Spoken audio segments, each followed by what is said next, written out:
Hi friends, எல்லோரும் எப்படி இருக்கீங்க? நான் லக்ஷ்மி பேசுகிறேன், 3 ஸ்டார் கிச்சன்லேருந்து. இன்றைக்கி நம்ம உருளைக்கிழங்கு சமோசா எப்படி பண்ணலான்றதை வாங்க வீடியோக்குள்ளே போய் பார்க்கலாம். உருளைக்கிழங்கு சமோசா பண்ணுறதுக்கு நான் முதல்ல மாவு பிசைஞ்சிக்கிறேன். அதுக்கு ஒரு பவுலில் 2 கப் மைதா மாவு போட்டுக்கிறேன். இதில் நான் 1 ஸ்பூன் உப்பு போடுறேன்.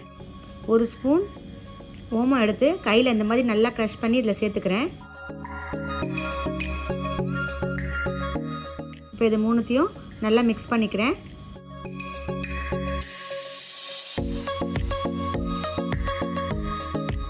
இந்த மாவில் ஒரு 50 ml எண்ணெய் ஊற்றிக்கிறேன்.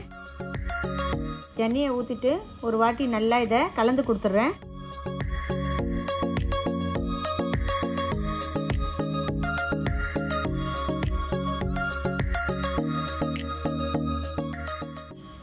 மாவு வந்து இந்த மாதிரி பிடிக்க வரணும்.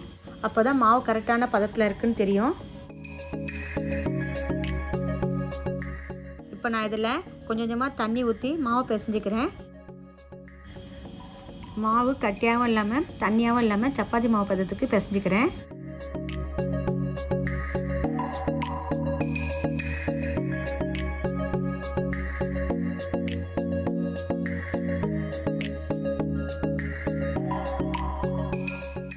மாவுலாம் நல்லா பிசைஞ்சிட்டேன். இப்போ இந்த மாவு ஒரு அரை ஹவருக்கு ஊறட்டும். இப்போ நான் சமோசாவுக்கு ஃபில்லிங் செய்ய போகிறேன். அதுக்கு ஸ்டவ்வில் ஒரு கடாயை வச்சுட்டேன். அதில் ஒரு 50 ml எண்ணெய் ஊற்றுறேன்.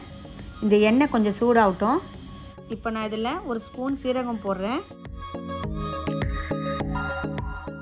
1 ஸ்பூன் சோம்புத்தூள் போடுறேன். இடித்து வச்சுருக்க 1 ஸ்பூன் இஞ்சி போடுறேன். இப்போ இது எல்லாத்தையும் போட்டு நல்லா கலந்து கொடுக்குறேன். சீரகத்தூள் 1 ஸ்பூன் போடுறேன். மஞ்சள் தூள் 1 ஸ்பூன் போடுறேன். இதையும் போட்டு ஒரு வாட்டி கலந்து கொடுத்துட்றேன். தனியாத்தூள் 2 ஸ்பூன் போடுறேன். அம்ச்சூர் பவுடர் 1 ஸ்பூன் போடுறேன். சில்லி ஃப்ளேக்ஸ் 1 ஸ்பூன் போடுறேன். சாட் மசாலா 1 ஸ்பூன் போடுறேன். மிளகாத்தூள் 1 ஸ்பூன் போடுறேன். இப்போ இது எல்லாத்தையும் நல்லா வதக்கி கொடுக்குறேன்.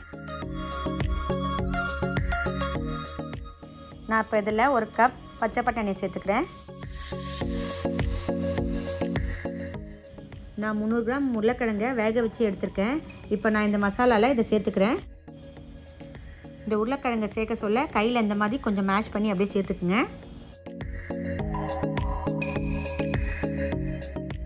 இப்போ இந்த உருளைக்கிழங்கோட நம்ம போட்ட மசாலாலாம் நல்லா மிக்ஸ் ஆகிற வரைக்கும் நல்லா வதக்கி கொடுக்குறேன்.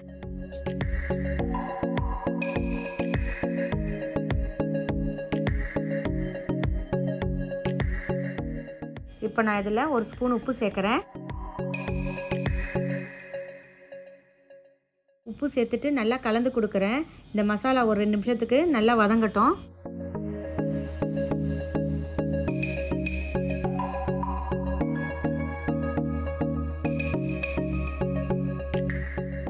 இப்போ இது 2 நிமிஷம் நல்லா வதங்கியிருக்கு. இப்போ இதில் நான் கொஞ்சம் கொத்தமல்லியும் கொஞ்சம் புதினாவும் சேர்த்து இறக்கிடுறேன்.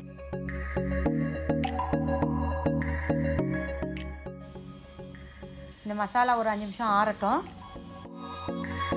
இந்த சமோசா தொட்டு சாப்பிட ஒரு சட்னி பண்ண போகிறேன். அதுக்கு மிக்ஸி ஜார் எடுத்திருக்கேன். ஒரு கைப்பிடி அளவு கொத்தமல்லியும் ஒரு கைப்பிடி அளவு புதினாவும் அதில் சேர்த்துக்கிறேன். நெக்ஸ்ட் நான் இதில் வறுத்து வச்சுருக்க 2 ஸ்பூன் வேர்க்கடலையை சேர்த்துக்கிறேன். இப்போ நான் இதில் 1 டீஸ்பூன் ஜீரகத்தை சேர்த்துக்கிறேன். இதில் நான் சின்ன துண்டு இஞ்சி சேர்த்துக்கிறேன்.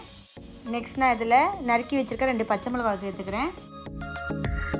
நெக்ஸ்ட் நான் இதில் புழிஞ்சு வச்சுருக்க ஒரு லெமன் ஜூஸை சேர்த்துக்கிறேன். அடுத்தது நான் இதில் அரை ஸ்பூன் பொடிச்ச சர்க்கரையை சேர்த்துக்கிறேன். அரை ஸ்பூன் உப்பு சேர்த்துக்கிறேன். நெக்ஸ்ட் நான் இதில் கொஞ்சம் ஐஸ் வாட்டர் சேர்த்துக்கிறேன். ஐஸ் வாட்டர் போட்டு அரைச்சிங்கன்னா புதினா சட்னியை கலர் வந்து அப்படியே இருக்கும். சட்னி பாருங்கள், இங்கே தயாராகிடுச்சு. இப்போ சட்னியை இந்த சைடு எடுத்து வச்சிடலாம். ஃபில்லிங் நல்லா ஆறி இருக்கு. இப்போ நம்ம சமோசா செய்ய ஆரம்பிச்சிடலாம். இப்போ நான் இந்த மாவுலேருந்து பூரி சைஸ்க்கு உருண்டை எடுத்து உருட்டிக்கிறேன். நல்லா பூரிக்கு தட்டிக்கிற மாதிரி தட்டிக்குங்க.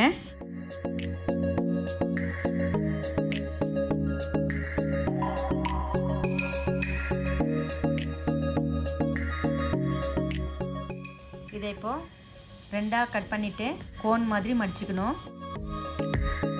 இந்த சைடில் கொஞ்சம் தண்ணி தடவிக்கலாம்.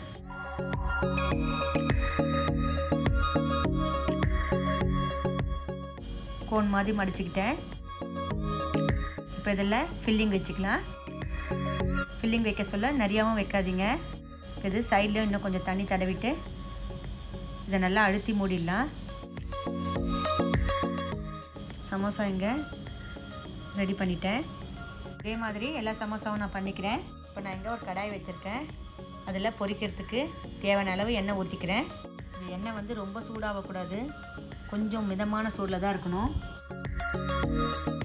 இப்போ பாருங்கள், இதில் நான் சமோசாவை போட்டுக்கிறேன்.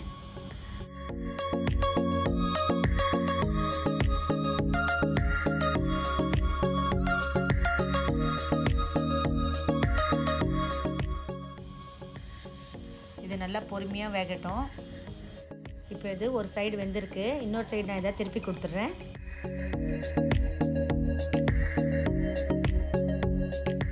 இப்போ இது 10 நிமிஷம் நல்லா வெந்திருக்கு, கோல்டன் ப்ரௌனும் ஆயிருக்கு. இப்போ இதை நான் எடுத்துடுறேன். நல்லா எண்ணெயை வடிகட்டிட்டு இப்போ நான் இதை சர்வ் பண்ணுறேன். நம்மளுடைய சுட சுட சமோசா ரெடியாக இருக்குது. இதை வந்து கார சட்னியோடையும் இனிப்பு சட்னியோடையும் சாப்பிட்டா அவ்வளோ டேஸ்ட்டாக இருக்கும். இந்த வீடியோ பிடிச்சிருந்தா லைக் பண்ணுங்கள், உங்கள் ஃப்ரெண்ட்ஸுக்கெல்லாம் ஷேர் பண்ணுங்கள். என்னுடைய சேனலை ஃபஸ்ட் டைம் பார்க்குறவங்களா இருந்தால் சப்ஸ்கிரைப் பண்ணுங்கள். பக்கத்தில் இருக்க பெல் பட்டனையும் கிளிக் பண்ணுங்கள். அப்போ தான் நான் போடுற புது புது வீடியோஸ்லாம் உங்களுக்கு உடனுக்குடனே அப்டேட் ஆகும். என்னுடைய இந்த வீடியோ பார்த்ததுக்கு நன்றி.